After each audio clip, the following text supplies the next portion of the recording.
So the ultimate question with the Tesla Cybertruck is, who the hell is it for? Who's gonna buy it? How does it compare against, the traditional pickups like a Ford F-150, Chevy Silverado, and the upcoming electric ones like the Rivian R1T? Price-wise, where do we think the Cybertruck is gonna come in? Well, they've talked about some numbers, right? 50 grand is what Elon has said. This is the same man who said the Model S would start at $45,000 and compete with the Ford Taurus. So.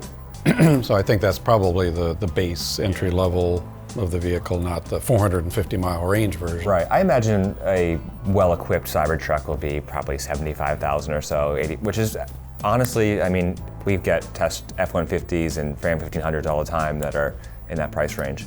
But it is hard to project because of this manufacturing change, this radical change in how they're building and how those economics work out. Do you think the mainstream truck buyer is going to, this will be on their radar screen? It'll definitely be on their radar screen because they'll be talking crap about it because it's not what they own, what's in their driveway. But that being said, if you can, take off your brand loyal goggles, I think I would be foolish not to seriously consider it. I have a hard time envisioning this as a work truck for a plumber or somebody like that. But I do see it as a lifestyle vehicle. Totally.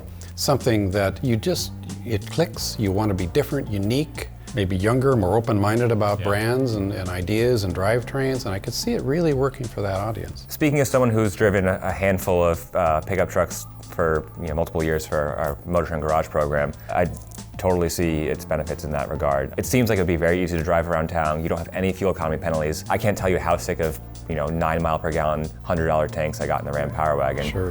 So with similar capabilities, driving it around town, having no punishment for having its big truck is pretty great. And the fact that it could, in theory, do everything I wanted to do off-road or out in the middle of nowhere is pretty awesome. It'll be interesting to see how it plays in the same niche as the Rivian. Totally. The Rivian, by comparison, suddenly seems very, very conventional and conservative. I think some may look at the Tesla and go, wow, that's astonishing, but I do want an electric truck. The Rivian's a little more... Or the electric F-150, which is coming. Well, that's another possibility. Yeah, and that's probably easier for the average truck buyer to wrap their minds around. Yeah, exactly. But that being said, Tesla definitely has an advantage in battery and motor technology that, frankly, the Detroit 3 haven't caught up to yet. So that's the Tesla Cybertruck. For more, read my article on Motortrend.com or Kim's, but mine first.